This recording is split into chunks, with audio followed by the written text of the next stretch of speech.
What kind of person brazenly steals from a store in broad daylight, believing they're untouchable? Karen Miller was that person, striding through the aisles of Peekable's sporting goods with a confidence that bordered on arrogance. Her oversized purse swung heavily at her side, already stuffed with a pair of running shoes and a premium yoga mat she hadn't paid for. The store buzzed with weekend shoppers, families picking out soccer cleats, teens eyeing skateboards. Karen, in her late 40s, with a perpetually sour expression, moved like she owned the place. Her voice, sharp and demanding, had already snapped at a cashier for not moving fast enough. She didn't just walk, she strutted, her chin tilted upward, as if daring anyone to question her. The truth was, Karen had been stealing for months. Started small, a water bottle here, a pair of socks there. But greed grew like a weed, and now she targeted high-end gear items she could resell online for quick cash. She'd mastered the art of distraction, barking complaints at staff to keep them busy while she slipped merchandise into her bag. Today, she had her eyes on a $200 basketball, autographed by a local college star. It sat on a display pedestal, gleaming under the store's fluorescent lights. Karen's pulse quickened as she reached for it, her fingers brushing the smooth leather. She didn't see the tiny RFID tag embedded in the ball, nor the silent alarm it triggered the moment she tucked it into her purse. At the front of the store, 19-year-old cashier Mia watched the scene unfold on a security monitor. Her heart raced. She dealt with Karen before endured her insults, her demands for discounts on items already on clearance. Mia's manager, Mr. Torres, a no-nonsense man with a knack for spotting trouble, stood beside her. "That's her," Mia whispered, pointing at the screen. "She's been in here before, always causing a scene." Torres nodded, his jaw tight. The store's new anti-theft system, a network of sensors and cameras, had been installed just weeks ago after a string of thefts. Karen, oblivious, was about to walk right into its trap. Karen made her way toward the exit, her purse bulging. She practiced her routine. A loud sigh, a muttered complaint about poor service, and a quick stride past the checkout. But as she crossed the threshold, a piercing alarm shattered the air. Red lights flashed above the door. Karen froze, her face twisting into a scowl. "What is this nonsense?"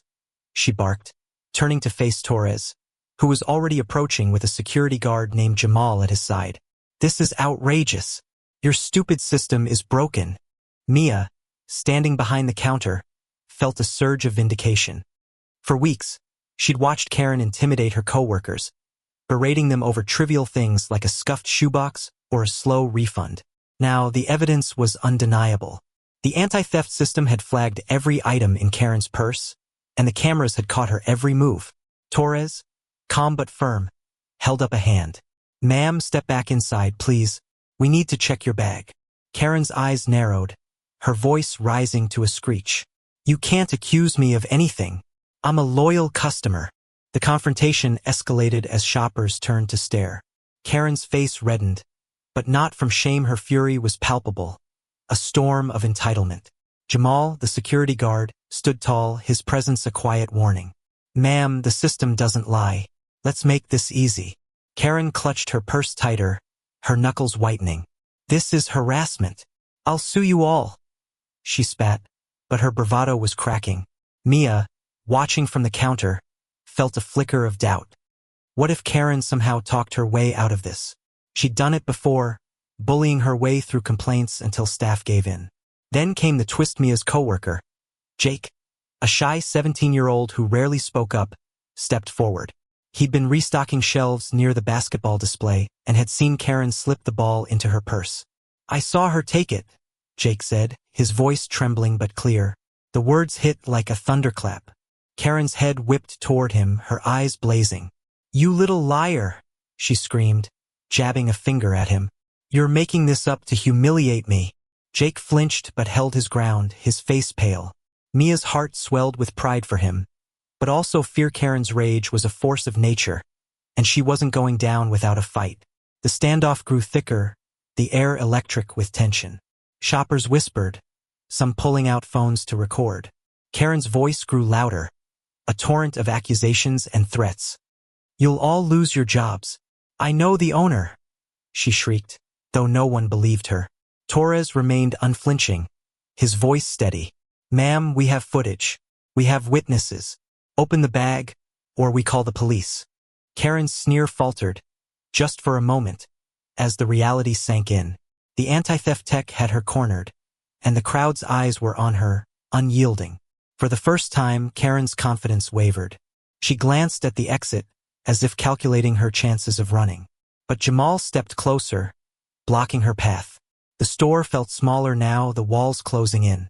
Mia watched, her hands trembling, as Karen's facade began to crack.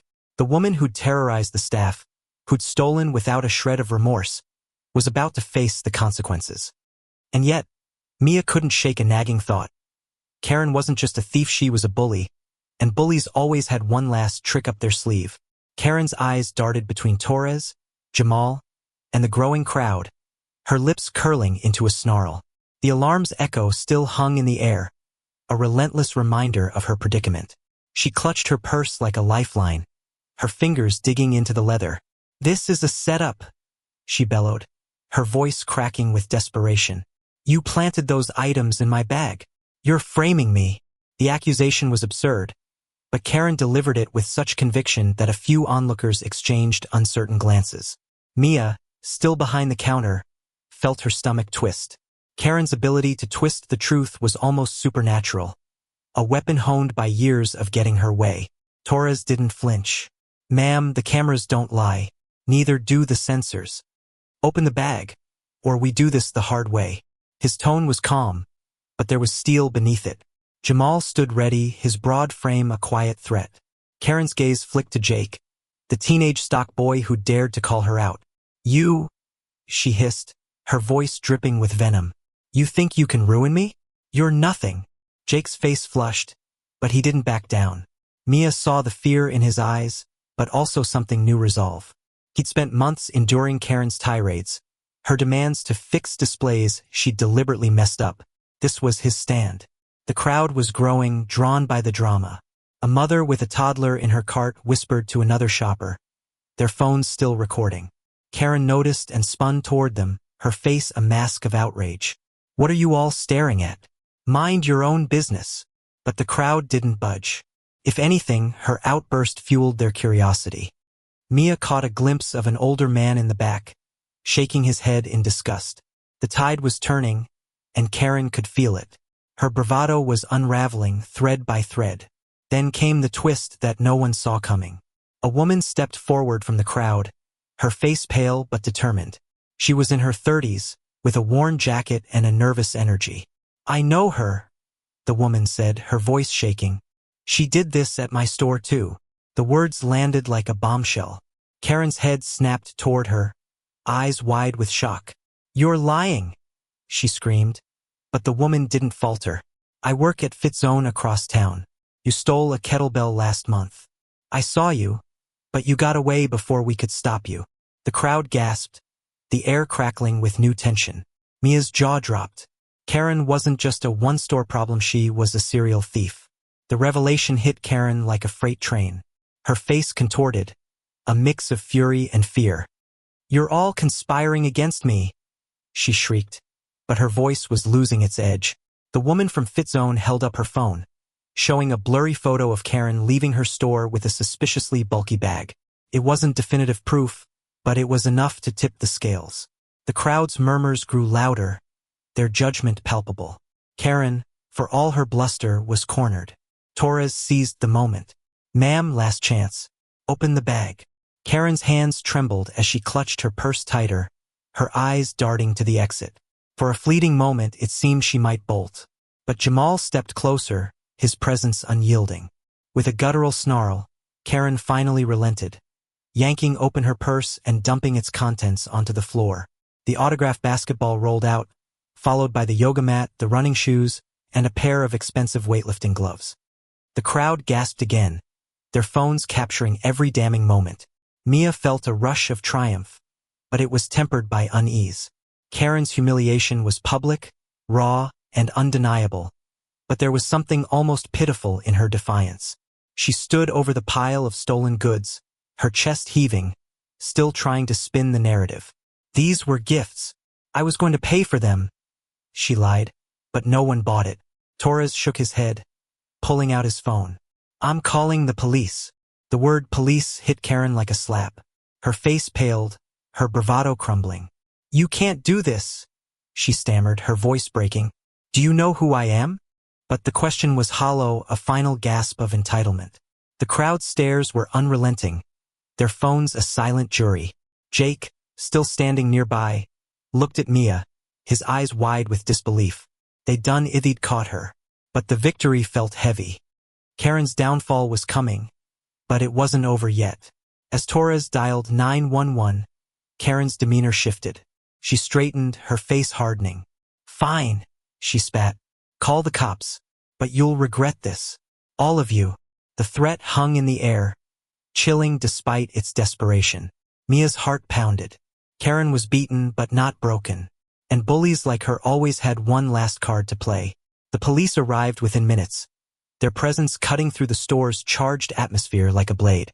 2 officers, a seasoned woman named Officer Daniels and a younger man, Officer Lee, stepped through the entrance. Karen, standing over her pile of stolen goods, tried to muster her old bravado, but it was a shadow of its former self. Her face, once a mask of arrogance, now twitched with nervous energy. The crowd parted as the officers approached, their radios crackling. Mia watched, her hands still trembling from the confrontation. She'd never seen someone so defiant in the face of such overwhelming evidence. Officer Daniels surveyed the scene, her eyes sharp and unyielding. "What's going on here?" she asked, her voice calm but authoritative. Torres stepped forward, explaining the situation with measured precision. The anti-theft system, the cameras, Jake's testimony, and the damning pile of merchandise on the floor. Karen interrupted, her voice shrill. "This is a misunderstanding. These people are harassing me." But Daniels raised a hand, silencing her. "Ma'am, we'll get to your side. Let him finish." Karen's lips pursed, her eyes blazing, but she stayed quiet. The officer's authority was absolute, and even Karen couldn't bully her way through it. Torres handed over the security footage, which Daniels reviewed on a tablet. The video was crystal clear. Karen slipping the basketball into her purse, her practiced movements betraying months of theft. The woman from Fitzone, whose name was Sarah, stepped forward again, offering her own account. "She's done this before," Sarah said, her voice steadier now.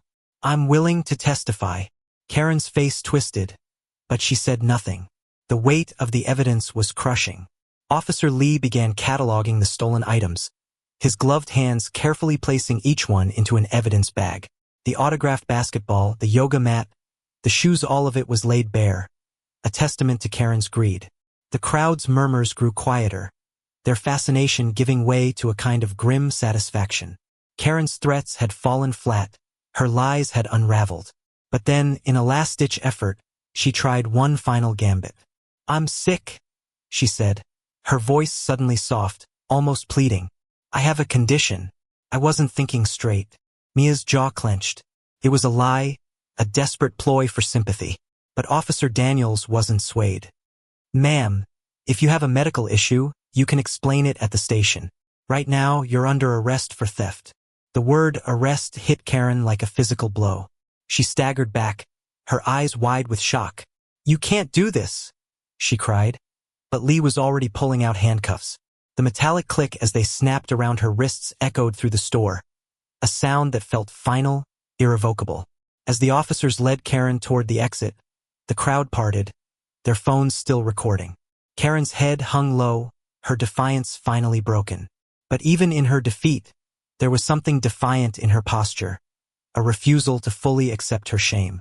Mia watched, a mix of relief and pity swirling in her chest. Karen had terrorized the store for months, but seeing her cuffed and escorted out felt less like victory and more like justice, cold, necessary, and unflinching. Outside, the police car waited, its lights flashing in the parking lot. The crowd followed, some still filming, others whispering about what they just witnessed. Karen's public shaming was complete, her reputation in tatters. But as she was placed in the back seat, she glared through the window, her eyes locking onto Mia's for a fleeting moment. There was no remorse there, only Ragia promise that this wasn't over. Back inside, the store slowly returned to normal. Shoppers resumed their browsing, though the air still buzzed with the aftermath. Torres thanked Jake and Sarah, promising to follow up with the police. Mia, still shaken, felt a hand on her shoulder.